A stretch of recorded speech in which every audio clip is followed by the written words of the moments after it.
네, 여섯 번째 질문입니다. 수술 후 근거리가 잘 안 보여요. 이렇게 말씀하시는 분들은 거의 정해져 있습니다.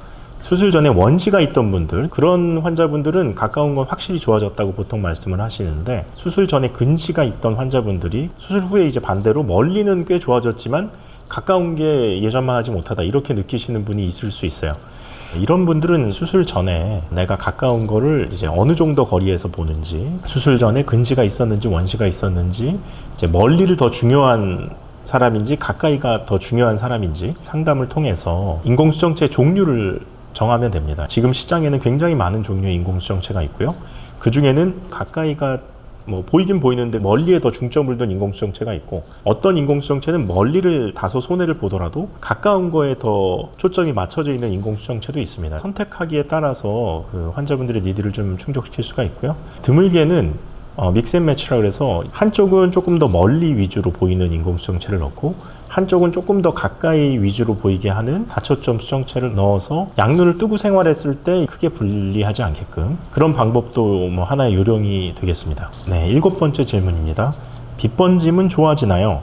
눈 안에 다초점 인공수정체가 들어가게 되면은 어쩔 수 없이 생기는 부작용 중에 하나라고 볼 수 있고요. 특히 야간에, 동공이 커지는 야간에 조금 더 심하게 느끼시는 분들이 많습니다. 빛번짐은 근데 결론적으로 말하면은 상당 부분은 호전이 되기는 됩니다. 근데 아예 느껴지지 않을 정도까지 호전이 되는 경우는 많지는 않고요.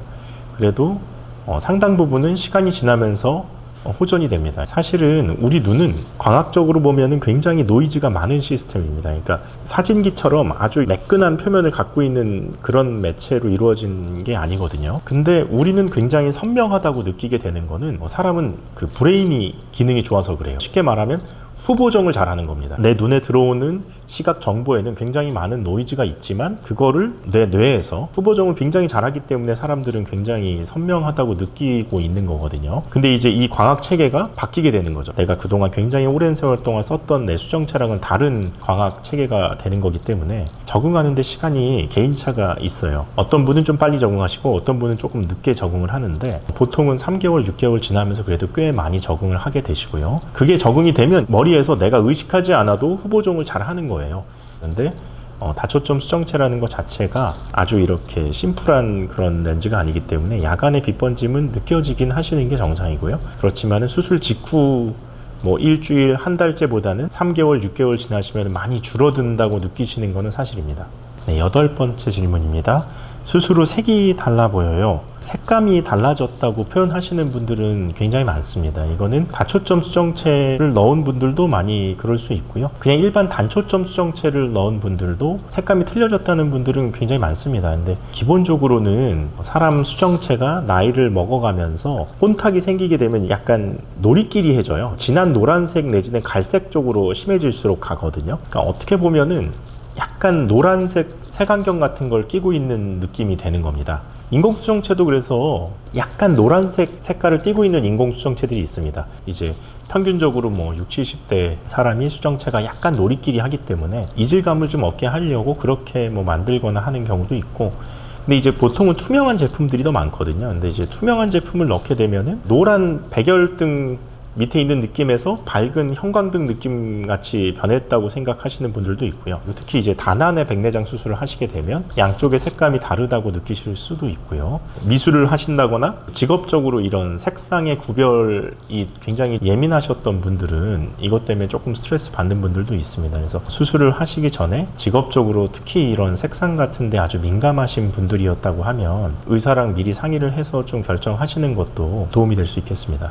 아홉 번째 질문입니다. 수술 후 뿌옇게 막이 낀 듯하게 보여요. 근데 이거는 이제 굉장히 많은 원인이 있을 수가 있기 때문에 사실은 진료를 보셔야 되는 질문인데요. 확률적으로 얘기하면은 수술 후에 뿌옇게 보인다고 하시는 분들의 80% 이상은 사실 그거 건성 아닌 경우가 많습니다. 백내장 수술을 하시면은 물이 들어가면 안 되는 기간도 좀 있고요. 그리고 안약도 항생제나 소염제 계통의 약을 꽤 오랜 기간 쓰게 되면은 눈을 더 건조하게 만들게 되고 잘 씻지 못해서 안검염이라 그러는데 눈꺼풀에 피부에 피지 같은 게 많이 들러붙고 좀 눈이 더 건조해지고 이렇게 되기가 쉽거든요. 그래서 수술 후에 백내장 수술과 관련됐던 그 약들을 보통은 한 달 정도는 쓰게 되는데 그 한 달 지나고 나면 눈이 많이 건조해져 있는 분들이 많으세요. 건조하면 뿌옇게 보이는 느낌이 생깁니다. 저희 병원에서는 수술하기 전에 건성환의 정도를 미리 평가를 하고 수술 후에 더 건조해지기 쉬운 분들은 이제 따로 분류를 해서 바로 건성환 치료를 이어서 하게 됩니다. 그러면 차차 좋아지는 경우가 많고요. 이게 아니라 그러면 수술 후에 망막이 부어서 실제로 뿌옇게 되는 분도 있습니다. 그런 거는 눈에 적절한 치료를 받거나 뭐 주사 치료를 받거나 해서 망막의 부종을 호전시키면은 금방 좋아질 수 있고요. 그게 아니고 수술 후에 시간이 아주 오래 지났는데 잘 보이던 게 요즘 다시 뿌얘졌다. 그러면은 이제 후발 백내장이라는 것도 의심할 수가 있습니다. 후발 백내장은 뭐 백내장이 다시 생길 수는 없는데 수정체 낭이라 그래서 이제 얇은 투명한 낭 주머니 안에 인공수정체가 들어 있는데 그 사이에 세포들이 이렇게 증식하는 분들이 있습니다. 약간 이끼 끼듯이 뒤에 뭔가 세포가 이렇게 자라게 되면서 다시 좀 뿌옇게 보이는 분들도 덜어 있고요. 그런 분들은 병원에서 간단하게 레이저를 통해서 털어낼 수 있거든요. 그렇게 되면은 다시 금방 시력은 회복할 수가 있습니다. 제가 오늘 노안 수술과 백내장 수술에 대해서 질문을 좀 받아봤는데요. 실제로 제가 진료실에서도 많이 받는 질문들이기는 합니다. 근데 사실은 이런 백내장 수술과 노안 수술이 사실은 만족도가 굉장히 높은 편에 속하는 수술인데 만족하시는 분들은 별로 말씀이 없어요. 근데 이제 뭔가 내가 기대한 것보다 못한 부분에 대해서 말씀을 많이 하시게 되고 질문을 하시게 되고 영상도 찾아보게 되고 하실 텐데요. 기본적으로는 이 수술이 어떤 건지를 이해하시고 수술 후에 많은 사람에게 생기는 건성환의 치료를 조금 더 열심히 해보시면은 생각보다 만족도를 조금 더 올릴 수 있을 겁니다. 그리고 내가 근거리 작업을 어느 정도 거리에서 하는지, 그리고 성경책 같은 걸 열심히 보시는 분인지, 아니면 야간 운전을 많이 하는 분인지, 내가 원하는 어떤 근거리 작업이 뭔지, 뭐 이런 거를 수술을 하기 전에, 인공수정체를 정하기 전에 의사나 의료진이랑 많이 공유를 하시면은 조금 더 서로 오해가 없고 조금 더 만족도를 끌어올릴 수 있는데 도움이 될 거라고 생각합니다. 네, 영상 시청해 주셔서 감사합니다.